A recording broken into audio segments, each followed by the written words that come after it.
dia menyampaikan bahwa itu adalah kreativitas dan dilakukan di tempat yang salah. Betul. Itu bukan kreativitas. Menurut saya itu bukan kreativitas. Saya tanda kutip ya. Itu adalah kenakalan jalanan dan itu sudah bukan kreativitas.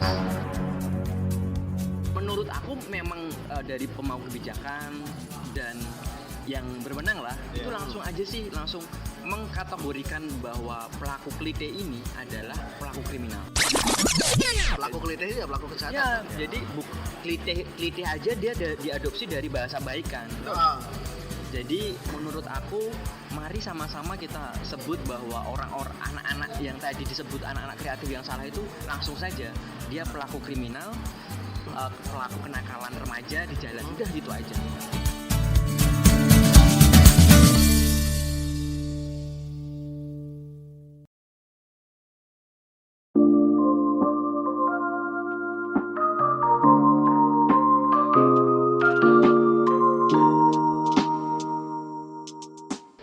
Mudah-mudahan ini nggak sampai ke Bandung ya. Oh iya, kalau podcast kan jelas. Sampai Jelas enggak? Jelas enggak lah. Jadi pada saat itu momen itu ini kronologinya ya. Nah, Temanku yang paling depan udah nemu targetnya dan kita juga udah kode-kodean lah gitu. pakai hati enggak? Enggak lah. Pakai batin. Pakai tanda Oh iya. tangan. Iya. Kayak gitu. Roger. Kayak bahasa dulu gitu. Terus Cerita dipepet lah sama temanku yang motor paling depan, udah dipepet langsung dipukul, udah jatuh itu motor sama orangnya. Nah, aku yang di motor yang kedua. Tugasku adalah nyamperin tuh korban, hajar dulu. Mas. Apa? Pada saat ya itu korban sudah jatuh, korban langsung ngeliat kayak gini. Apa ya? Ampun, ini silakan dompetnya ini. Udah pasrah. Enggak kamu hajar itu. Aku baru gini doang, tangan tuh baru mau ngangkat gitu. Udah langsung kayak gitu. Udah ampun. Udah pasrah. Karena pada saat itu zaman itu di Bandung kan memang lagi pertama sepi dan juga rame geng motor. Pada saat itu aku ngalamin itu.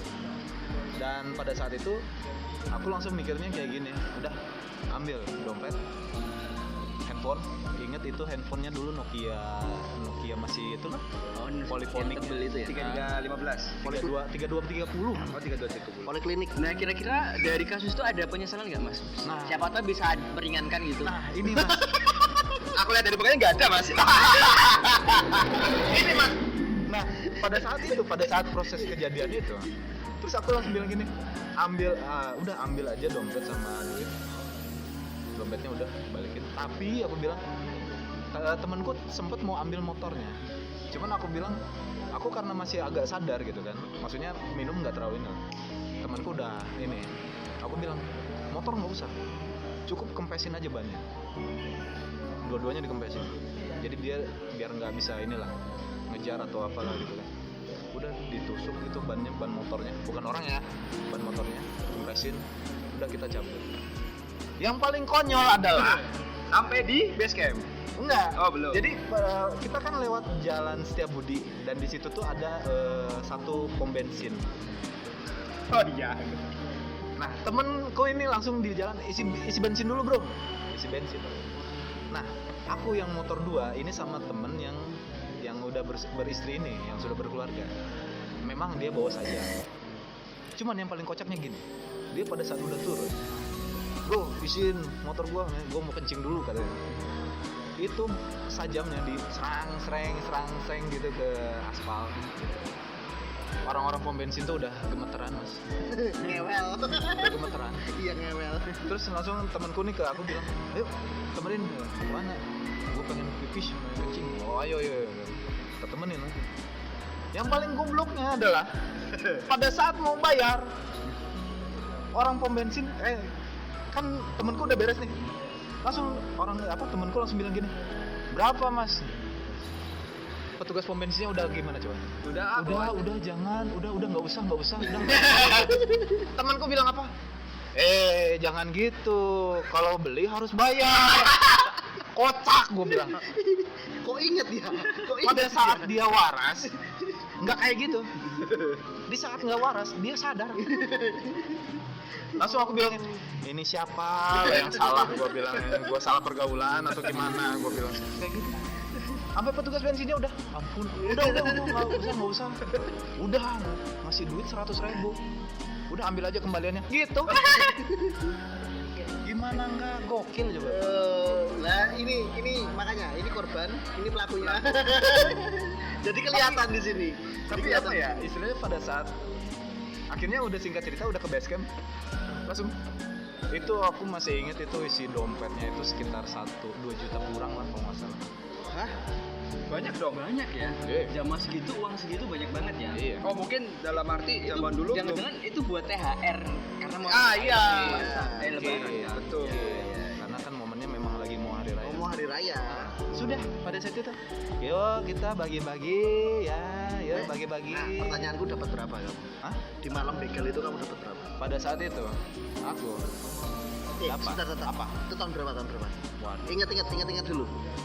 Wes, Janganlah. kalau ingat berarti antara 2005 2006 berarti. Enggak.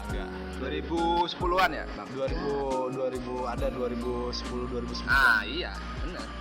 2009. Oh, kalau dikasusin udah expired. Udah expired. Expired. Makanya aku bisa spoiler di sini. Aman lah ya. Aman. Jadi mohon maaf gitu ya, mohon maaf. Tapi memang sih ada pada saat sudah bertambahnya usia gitu kan udah jauh. Penyesalan itu ada. Penyesalan memang ada gitu. Istilahnya kalau misalkan ketemu orangnya pengen aku minta maaf gitu. Pada saat itu ya udah melakukan tindakan seperti itu. Karena memang waktu itu ya aku sendiri sama teman-temanku main motoran tapi nggak sampai melakukan ya anggaplah tindakan itu. Cuman faktor kepepet udah itu aja. Dan mungkin juga terjadi sama teman-teman yang sekarang lagi rame di Jogja ya, Iya. teman-teman remaja yang lagi mencari jati diri itu juga Yang penyesalan berkreatif. itu nanti Ya. ketika kamu sudah Betul, masuk betul. bui, ketika kamu sudah tahu semakin dewasa itu ternyata lebih susah ya. Gitu. Jadi kalau kita kan sekarang kan pola pikirnya pada saat kita dulu masih remaja, gimana nanti? Sekarang kita mikirnya nanti gimana ya? Nah, Kan gitu. Iya, berarti mindsetnya karena dari pengalaman Mas Happy ini mungkin teman-teman pendengar podcast Iya, Pura-Pura betul. Kritis ini bisa mengambil Iya. hikmahnya dari itu ya. Betul. Jangan dicontoh. Ya, pertama jangan dicontoh, kedua ya kalau sudah melakukan ya insaf lah.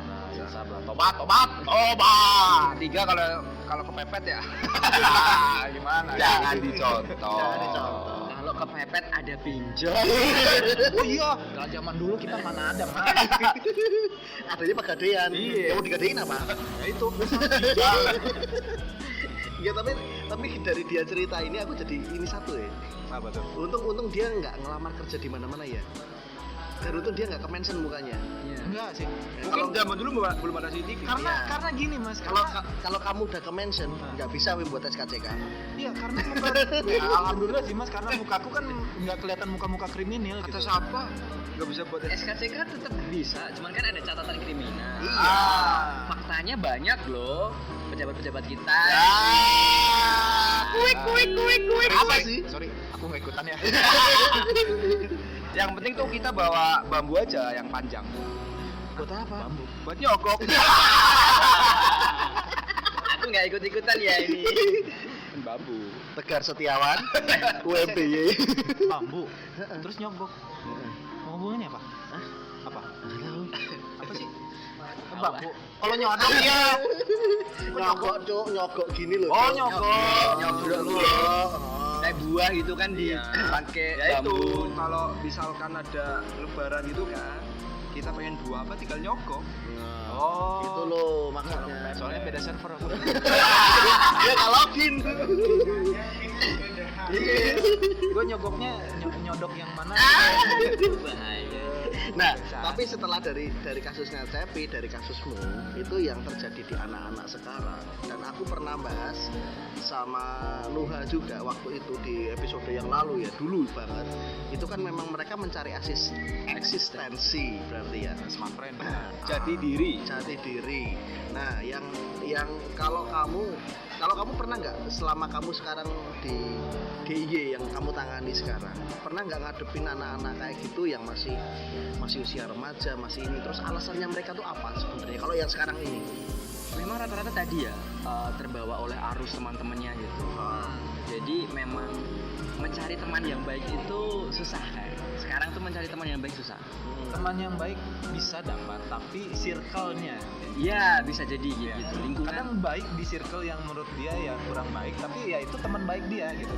Oh iya. Tapi memang caranya yang Iya. Oh berarti circle yang baik ya berarti ya. Menemukan circle yang baik itu susah. Oh iya. Jadi bagaimana di circle itu kita bisa dihargai, bisa kita Betul. beraktivitas dengan enak, enjoy. Betul. Karena istilahnya temen gua aja ini yang berlima ini yang aku sebut baik. Ya. Dia teman baikmu ya kan? Teman baikku. Oh iya dong ya. Iya. Gitu. Tapi balik lagi. Lah sekarang gini Mas. Bulan puasa, gua baru balik sekolah. Gua lagi jalan kenceng tiba-tiba, woi mau kemana? Temen Balik yuk. Woi kemana? Balik. Ya udahlah, ayo ikut dulu. Di taman Mas ngapain? Ada tukang cireng bang, beli cireng dong. Makan di pinggir. Asik. Bangsat emang temen gua. Ya, itu teman baik ya. Itu teman baik. Tapi kita balik lagi bang. Apa? Kita melihat teman baik atau enggaknya tuh kita dilihat dari karakternya mereka tuh gimana. Oh. Nah, gimana? Contoh kasusnya gimana? Kalau karakternya mereka baik, Ah. dia pasti punya batasan antara tahu yang baik dan yang buruk. Oh. Tapi kalau yang cuma baik doang, itu semua orang juga bisa baik. Iya sih. Betul. Tapi karena kebanyakan setannya, Nah. jadi buruk aja Balik sebaliknya. lagi pengaruh orang-orang. Gitu. Cuman aku yang masih agak kurang setuju dengan argumen-argumen pejabat atau pemangku kebijakan yang ada di DIY ini terkait dengan isu klitih ini adalah anak-anak kreatif. Banyak loh KPAI kota baru aja tadi aku baca korannya. Belum lama ya? Ya belum lama, baru aja tadi Ah. muncul di berandaku. Dia menyampaikan bahwa itu adalah kreativitas dan dilakukan di tempat yang salah. Betul. Itu bukan kreativitas.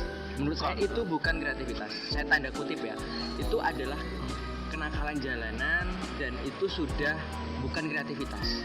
Ya, saya berharap mungkin argumen dari pemangku kebijakan itu menyebut pelaku klitih ini ya langsung aja itu adalah kenakalan jalanan atau langsung aja kriminal gitu. Iya. Kenapa? Karena bahasa-bahasa kreativitas yang salah dan lain sebagainya itu tuh malah mengundang, menurut saya ya, itu malah mengundang, menyugesti anak-anak remaja yang pelaku klitih ini nih, dia merasa terlindungi dari kreativitas tadi. Jadi terstimulus ya. Dia terstimulus. Ini tuh kreativitas kok. Iya. Aku kreatif kok. Iya, aku kreatif kok gitu. Kan ini Tindakan kreatif apa yang kamu lakukan di umur 18 tahun? batok. Lo kan ini GTA-nya Jogja gitu. Kan kayak gitu kan. GTA. Jatuhnya kan kayak gitu. Ah. Ya, menurut aku memang dari pemangku kebijakan dan yang berwenang lah itu langsung aja sih langsung mengkategorikan bahwa pelaku klitih ini adalah pelaku kriminal. Harusnya ya. Iya, Jangan dibahasakan di apa? Dihaluskan. ya mungkin Mas Tegar dari psikologi gimana mendapati itu, karena menurutku memang bahasa-bahasa kreativitas itu kan bahasa-bahasa baik ya. Betul. Kenapa sih yang buruk harus dibaik-baikin dan yang baik harus Belum tentu diburuk-burukin? buruk. Iya, gitu. Oh, kalau ini sih, kalau itu kan istilah kalau aku menangkapnya kan dari penamaan aja. Iya. Dari penamaan. Contohnya kalau misalkan kayak maaf ya, kayak misalkan dari lonte tiba-tiba jadi PSK. Oh, kayak kasusnya si Deddy Corbuzier ya, yang dia mau nyebut apa orang gila itu orang halus-halusin gitu ya. Gitu. Sekarang kan jatuhnya ODGJ. jadi ODGJ. orang dengan gangguan jiwa. Oh iya. Mungkin maksud dari pengambilan keputusan dari pemerintah tersebut mungkin untuk memperhalusnya ke situ. Cuman memang aku juga setuju sama Mas Joni.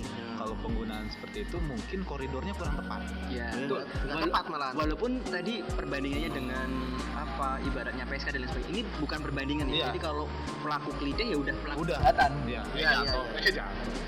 Nah, pelaku klitih itu ya pelaku kejahatan. Ya, jadi klitih aja dia diadopsi dari bahasa baik kan. Ah.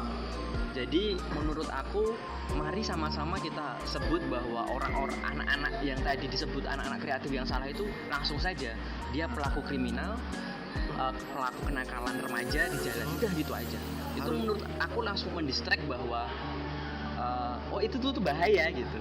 Paham nggak sih bahwa distract besarnya adalah melakukan itu tuh bahaya, bukan kreativitas. Dan bukan lagi itu menjadi bahwa kesalahan yang dimaafkan. Kalau penyebutannya kreativitas yang salah Maklum lah. dimaklumi lah. Pemaluman ya. Iya, itu kan anak-anak remaja belum tahu apa-apa. Enggak. Oh iya. Tugas orang tua adalah memberitahu bahwa ini buruk dan ini baik. Betul. Ya.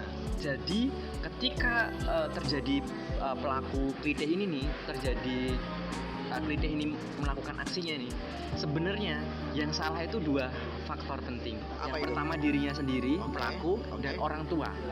Dan orang tua. Karena tidak ada pendekatan dari orang tuanya. Betul. Iya, betul. Dalam arti parentingnya dia ya. Iya. Oke. Jadi menurut aku walaupun anakku tuh di rumah tuh baik, anakku tuh di rumah manut dan lain sebagainya. Nah, baik itu belum tentu tadi baik. Oh iya. Baik itu belum tentu baik ya. Iya. Buruk pun juga belum tentu buruk. Oh iya. Iya kan? Iya. Gambaran luasnya seperti itu umumnya gitu. Jadi bagaimana komunikasi dengan anak itu kan penting banget parenting. Saya belum punya anak tetapi saya sering Mau bikin Belum. bukan. Berarti mau. Saya belum punya anak tetapi saya menjadi konselor keluarga dan banyak bertemu merasakan dengan orang-orang tua hebat di luar sana. Jadi intinya kalau orang tua di luar sana, teman-teman yang sudah jadi orang tua, jangan juga menjustifikasi anak ya. Betul, berilah dia apresiasi di dalam keluarga. Memberikan pilihan, No choice ya. Iya.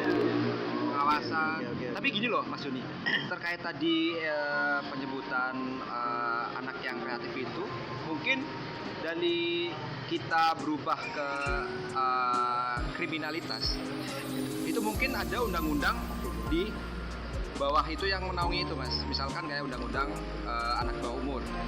Nah, itu bagaimana Mas untuk penyikapan tentang anak-anak yang melakukan kliti tetapi tidak bisa diproses secara pidana hukum? Nah, iya. Itu menarik juga kalau Mas Tegar itu mengikuti story Instagram saya itu saya sering banget nyinggung itu. Mungkin Mas Eko juga baca. Iya. Aku sering bikin quote gitu terkait dengan perlindungan anak. Aku kebetulan Satgas Perlindungan Anak Perempuan dan Anak gitu. Di DIY itu tadi ya. Iya, tapi aku paksanya di Sleman ya, Satgas Perlindungan Perempuan dan Anak. Nah, di situ itu tuh banyak banyak isu-isu tentang perlindungan perempuan dan anak. Salah satunya terkait dengan anak dengan berkasus dengan hukum gitu. Kalau dari aku malah mendorong untuk adanya perubahan atau revisi undang-undang terkait dengan perlindungan anak. Kalau anak itu kan dia dilindungi hukumnya itu kan dari usia 0 sampai usia 19 tahun itu kan disebutnya anak. Betul. Oh, 0 sampai 19 itu masih kategori anak ya berarti ya? Oke. 0 sampai 19 tahun itu kan kategori anak. Oke. Nah, itu kalau belum dirubah ya, aku belum baca lagi ya. Itu kategori anak itu 0 sampai 19 tahun. Nah, bagaimana kalau perlindungan anak ini juga dilihat dari kacamata yang besar. Kacamata besar itu dia itu pelaku atau korban. Kalau dari sisi korban, oke, kita lindungi anak ini. Oke. Kita bantu bantuan hukumnya. Oke. Seperti LPSK gitu ya? Ya, jadi jangan dengan bagus sih dengan semboyan semua anak-anak kita. Tetapi tidak semua anak itu baik ya kan? Iya. Nah, betul. Ketika kita melindungi pelaku klitih yang di bawah umur atau di usia anak, Iya. berarti kita sebenarnya tidak melindungi anak-anak korban klitih. Tidak melindungi anak-anak korban klitih. Yang bisa jadi korbannya itu calon korbannya lebih banyak. Iya nggak? Oke, ya Lihat betul. ya logikanya gitu kan? Iya. Jadi kalau menurut aku mending kita fokusnya adalah bukan lagi ke pelaku untuk melindungi pelaku, tetapi bagaimana melindungi korban dan sosial yang lebih luas kan. Jadi mungkin ada pengecualian di undang-undang perlindungan anak ini Iya.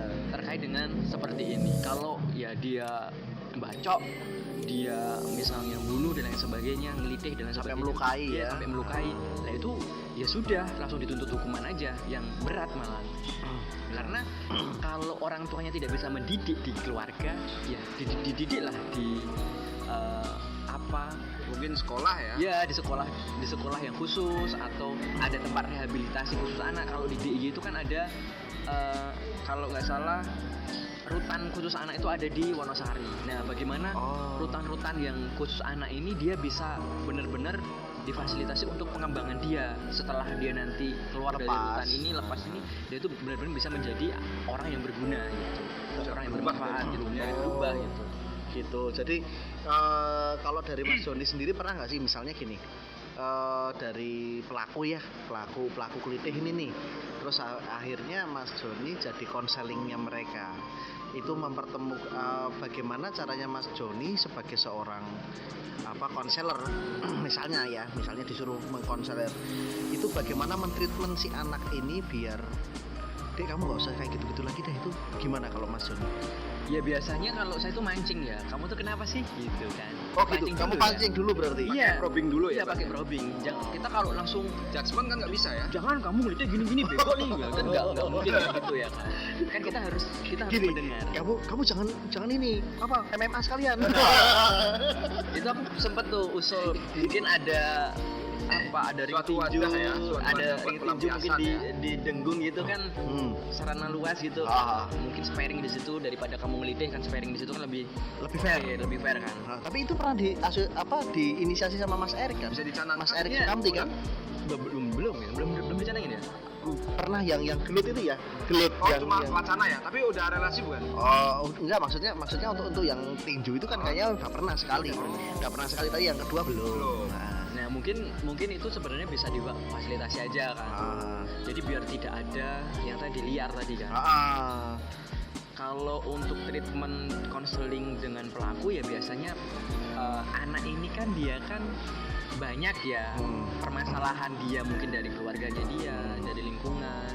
Nah kita pancing dulu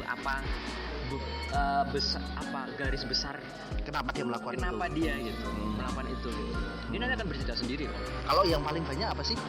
Kalau boleh tahu, ada nggak yang pernah konselor sama ada dia? beberapa memang tadi tidak menemukan rumah di rumahnya sendiri. Bukan broken home ya? Ada yang broken home, tetapi tidak semua broken home itu jelek loh. Iya.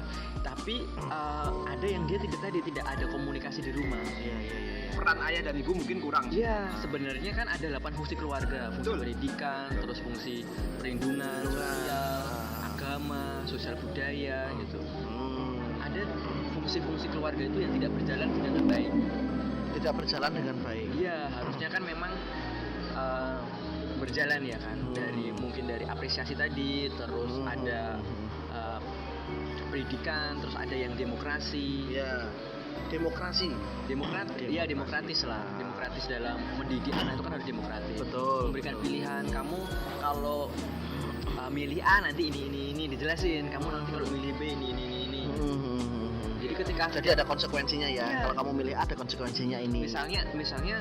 misalnya aja kamu mau sekolah di mana, di negeri apa di swasta. Nah itu kan kita udah memberikan pilihan. Iya. Nah, kalau kamu mau di negeri, kamu harus belajar dari sekarang. Iya. Karena masuk ke sekolah itu, misal yang dia tunjuk itu susah. Tapi kalau kamu mau ke sini, ya kamu harus nabung. Karena di swasta yang lebih tinggi adalah harganya mahal. Iya, nah, betul. itu kan pilihan-pilihan. Iya, choice. Itu kayak aku tuh. Kayak aku. Beneran loh. Ini aku cerita dikit ya. Jadi kayak anakku ya. Anakku tuh kan pengennya dia sekolah di SD berbasiskan agama di salah satu di Jogja lah. Aku kasih 2 pilihan. Dia milih yang ini sama yang ini. Anakku milih yang dekat-dekat sini nih. Yang depan itu ya. Oke. Di sini nih, dia milih situ. Aku bilang, Yang pakai budi-budi itu nggak? bukan. Yang ada ini ya, Muhammadiyah. Yang ya. Kesebut juga deh. Enggak. Tapi ya gini, setelah aku suruh milih, sebenarnya sama-sama itu, sama-sama dari satu organisasi itu.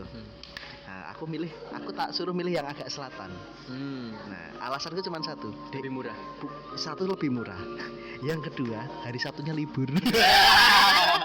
Tapi biasanya kalau sekolah itu hari Sabtu buat ekstrakurikuler ya? Iya, tapi yang di sekolah sana libur. Nah, makanya aku bilang, "Dek, sekolah di sini aja. Biayanya sama tapi hari Sabtunya libur." Beneran ya? Iya. Oke. Nah, berarti kan dia diberikan pilihan, itu kan anak juga jadi tahu kan. Iya. Jadi ketika anak diberi pilihan, anak juga akan lebih bertanggung jawab dengan pilihannya. Betul. Itu yang selama ini aku rasain di keluarga aku. Jadi aku tuh anak ke-6 dari 6 bersaudara dan semuanya laki-laki. Anak ke? Anak ke-6 dari 6 bersaudara dan semuanya laki-laki. Itu ternak apa-apa. Dulu program kami belum masuk di. Oh, gitu. Oke. Makanya setelah aku remaja aku jadi aktif nih mensosialisasikan program KB. Oh, Ikutan KB juga, Mas. Berarti belum. korban KB berarti. Apa? Gitu. Nah, itulah menariknya di keluarga besar. Di keluarga besar itu lebih demokratis. Oh, gitu. Diberikan pilihan. Kamu dari 6 itu kakakmu cowok semua, terus yang ini kau. Ya, nggak apa-apa sih. Ada backsoundnya nggak apa-apa. Nah, tapi kalau dari 6 itu yang maksudnya yang mendalami sama kayak kamu ada nggak? Enggak, cuma aku. Cuman kamu doang.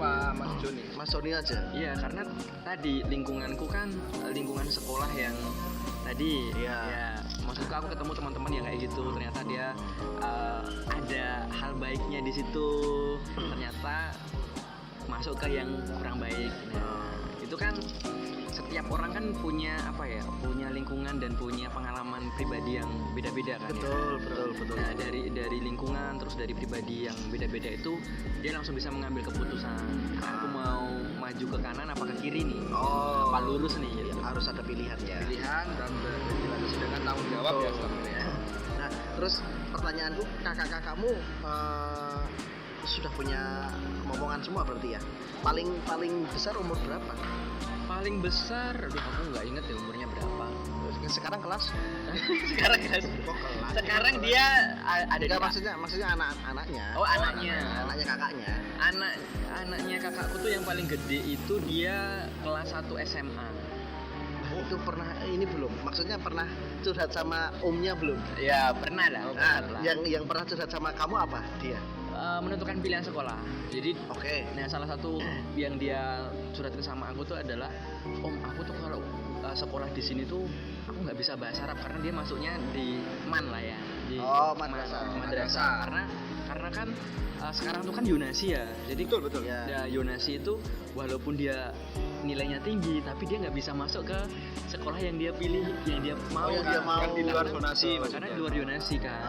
Dan aku memang menentang hal-hal yang tadi dari segi kalau sudah di luar Yunasi ya kamu jangan maksain, jangan sampai kamu harus pura-pura pindah kakak terus pakai surat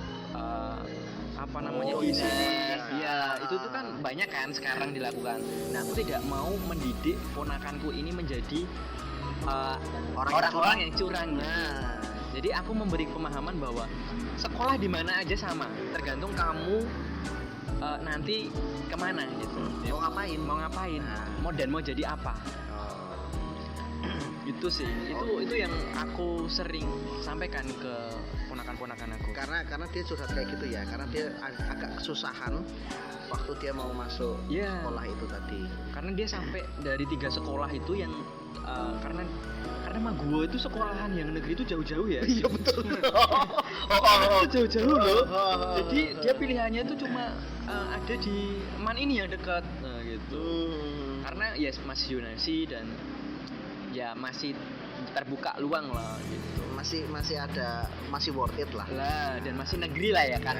Iya. Walaupun memang dia di Kementerian Agama. Iya, Tapi ya nggak apa-apa bahwa dia itu bagus kok, aku bilang gitu. Sekolah itu dimanapun bagus, tergantung diri kita. Iya betul. Tergantung diri kita ya. Penerimaannya ya. Iya. Aku juga menyampaikan bahwa kalau mutiara itu di tempat kotor pun dia tetap jadi mutiara. Oh iya betul. Jadi Jadi kamu jadilah mutiara dimanapun kamu orang berada. kok nggak salah nama mutiara. Tapi kamu kotori. Dia nangkep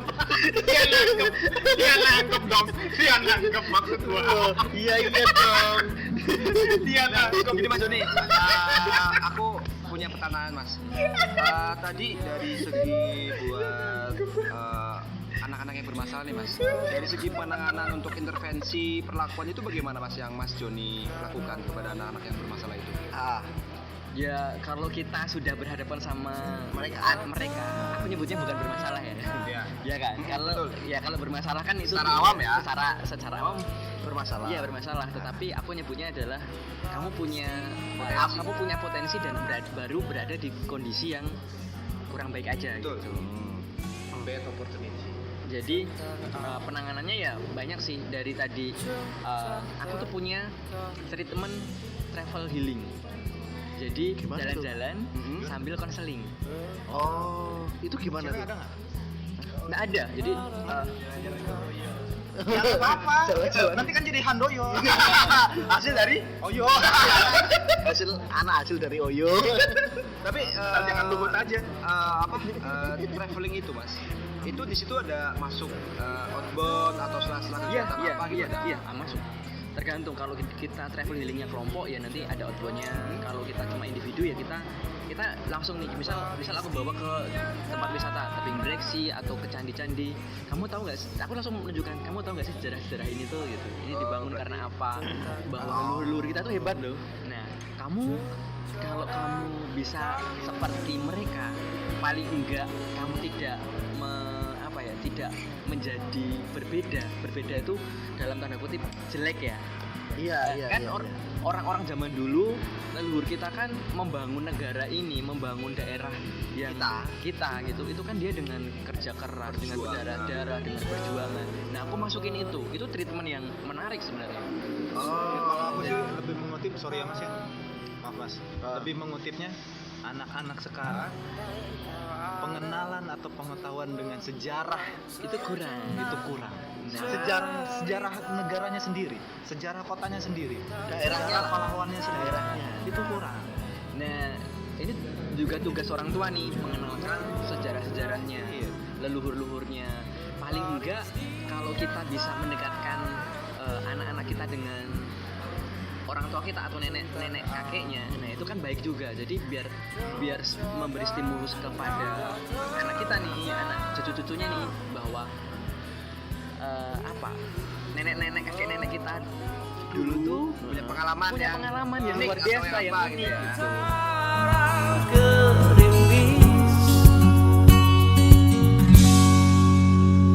Tentang aku, Jogja dan kamu.